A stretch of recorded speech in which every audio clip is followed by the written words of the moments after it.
Good evening. How are you guys doing? Pretty good video for y'all today covering the top 5 tight ends as well as top 5 fullbacks. In today's video, I'm going to talk about obviously fullbacks and tight ends. As far as our record book goes, Florida State's record book, fullbacks and tight end are kind of askew. They're kind of minute in the record book. Because they're only judged off carries or catches. And maybe if they create categories for them, you would be able to track them and keep up with them. So it's kind of hard to really find, and I had to really do some digging and some searching to get these players that I have in here. This is all opinion, if you agree or disagree. So I put together my top 5 fullback list. I want to tell y'all, man, well, it's snowing in Birmingham.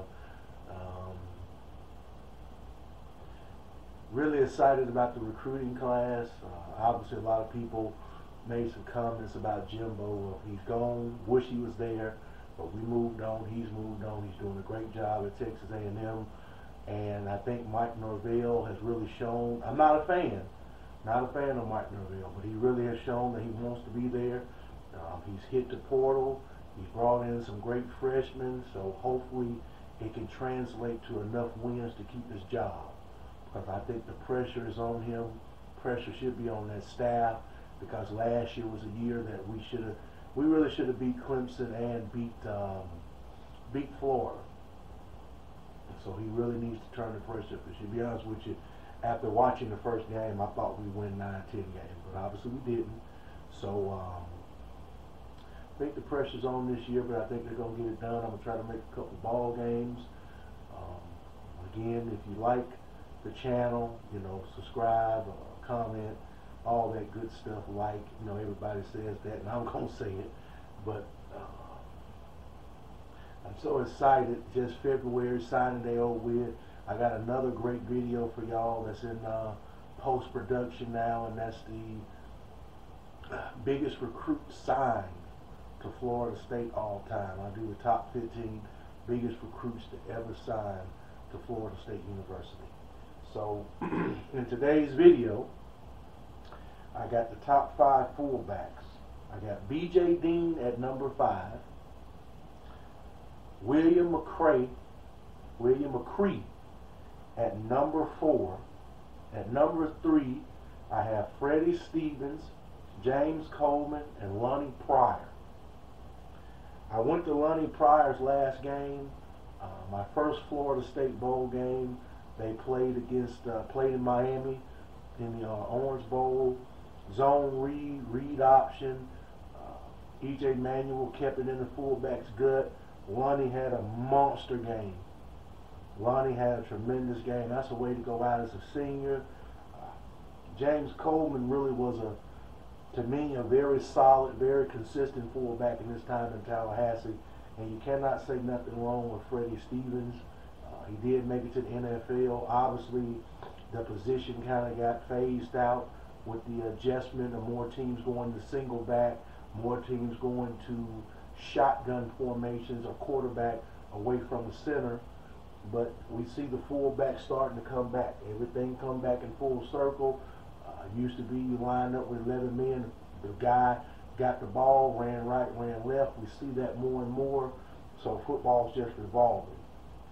Now at number 2, I got one of my favorite, and I nicknamed my daughter after this guy, Pooh Bear Williams. I thought Pooh Bear Williams had a tremendous time in Tallahassee.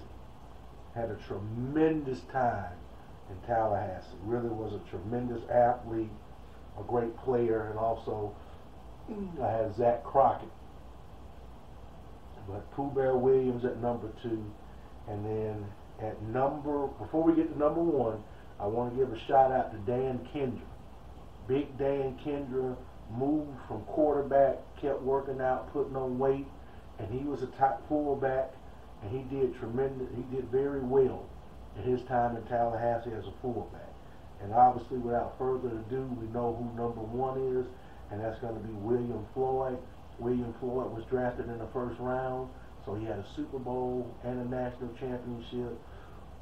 They call him bar none, tough, physical guy. If you watch the national championship game against Nebraska, digging in, getting those plays, getting those blocks, and then breaking those runs. So that right there is the top 5 fullbacks. I know I probably missed a few, but looking over the last 50 and last 60 years, I really thought these guys symbolized the position, and they played with toughness, tenacity, and grit. A lot of these guys can swing out the backfield, catch balls, play action, dump off to them, and they can run. They can break tackles, not just on the goal line, but obviously, like I say, Lonnie Pryor showed you, fullbacks get the opportunity, and they can make the best out of it. So that is my top 5 fullback list. Now, to a position that Florida State really never glamorized, really into Nick O'Leary. I thought Marvin Sanders was just going to be tremendous. I know Izzo's playing in the league, but I really thought Marvin Sanders was going to be the next big deal. And it just worked out where Jimbo left, and kind of he got lost in the sauce in the offense.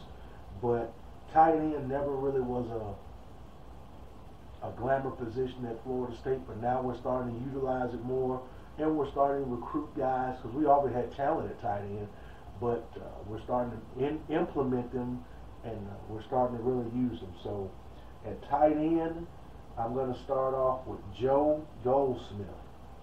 Joe Goldsmith in 1974 had 42 receptions, 525 yards, and 2 touchdowns. Tied at number 5, Gary Pierce, sorry about that, 1972.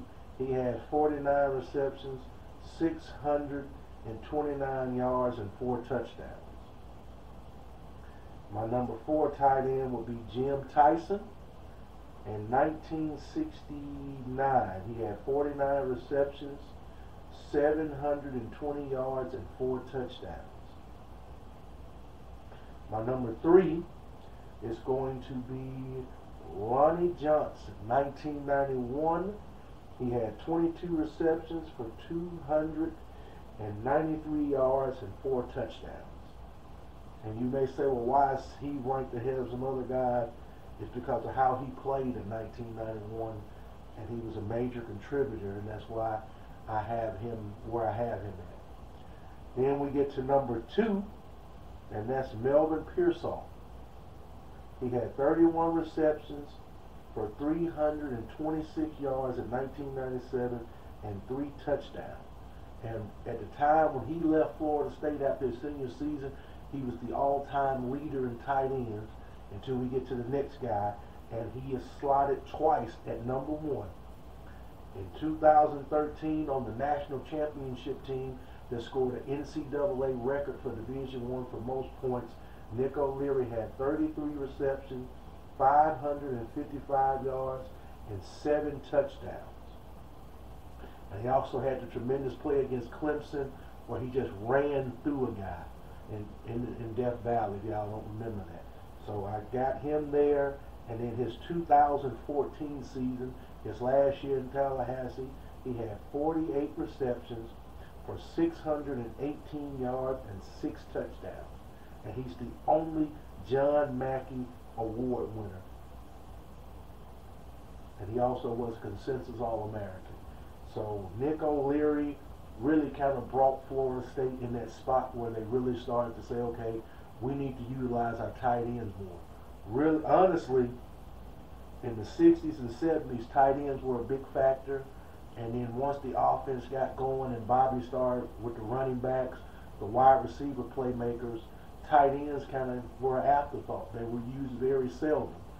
And then towards the end of his career, he recruited a 5-star player, one of the top 5 players in the country, and Brandon Warren, and Bobby Bowden really started to go back to utilizing the tight end more. Jimbo Fisher came in, and he really started to reestablish the tight end.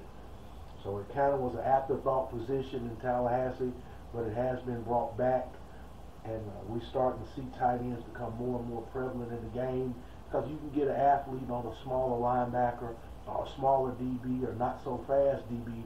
These guys really make some good plays. So I only did the top 5 because it's kind of hard to really look up maybe 10 or 15 guys at that position. So with that being said, that's my top 5 tight ends, top 5 fullbacks. Now, National Signing Day is coming on. I got the offensive line on the way, and then I'll be breaking down the top defenders of all time at every position, and should be having the recruiting video probably in a couple of days. So the video here didn't take a lot of time, but I want to honor our great tight ends and great fullbacks. I hope you guys have a wonderful day. Go Noles, stay out of this weather, and the sun doesn't shine every day, but it's starting to turn around. We're still on strike, so hopefully we win that, but even if not, I think things are starting to turn in a good way for me and my family. So I wish y'all a very good evening, and I'll have something for you in a couple of days. Thank you.